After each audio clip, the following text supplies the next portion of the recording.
Des comparaisons sportives dans la bouche de Jacques Delors, qui ironisait sur l'action de l'ancienne majorité en citant beaucoup Raymond Barre, des envolées sur la désétatisation de l'économie et de la société française dans la bouche de Jacques Chirac, qui stigmatisait l'action du gouvernement, des propos plus modérés de la part des autres orateurs. Le débat sur le budget s'est poursuivi aujourd'hui à l'Assemblée nationale.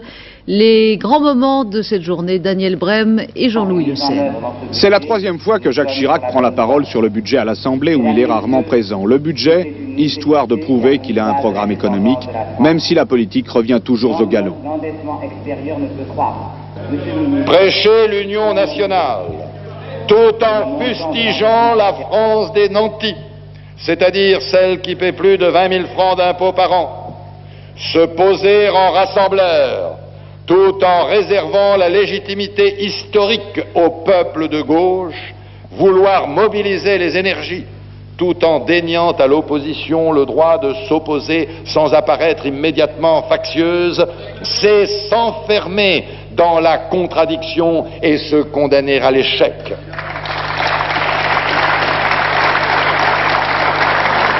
Les Français l'ont bien compris, qui dimanche après dimanche et même parfois le mercredi plongent un peu plus leur gouvernement dans l'état de disgrâce.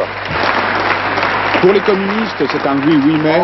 Oui, nous sommes pour la cohésion gouvernementale. Oui, nous voterons le budget. Mais il faudra accepter certains amendements. Pour les socialistes aussi, des réserves, d'accord, à condition de tenir les prix et d'accepter une dotation plus importante pour les entreprises nationalisées. Mais c'est à Jacques Chirac que Jacques Delors a réservé ses flèches. Est-ce que vous avez la fascination du modèle américain? Il me semble que vous avez eu un coup de foudre pour la Reagan Economics depuis que vous êtes allé aux États-Unis. Comme le dit M.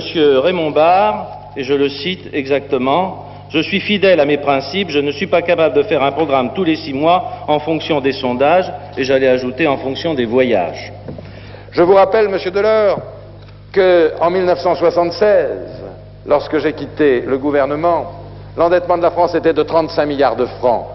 Vous l'avez porté, M. Delors, à 300 milliards pratiquement. C'est tout de même une sacrée différence. Aujourd'hui, vous voulez donner des leçons de rigueur alors que vous avez fait preuve d'un grand laxisme en 75 et en 76. Et d'ailleurs, si vous étiez resté plus longtemps, on aurait vu ce qu'on a vu.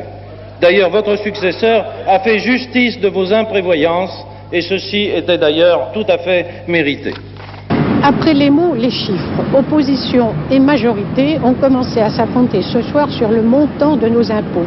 Mais ce qui aura marqué cette journée, c'est l'empoignade entre le président du RPR et le ministre des Finances. Jacques Delors a en effet réservé dans sa réponse aux divers orateurs ses traits les plus acérés à Jacques Chirac, ce qui était sans aucun doute le but recherché par M. Chirac.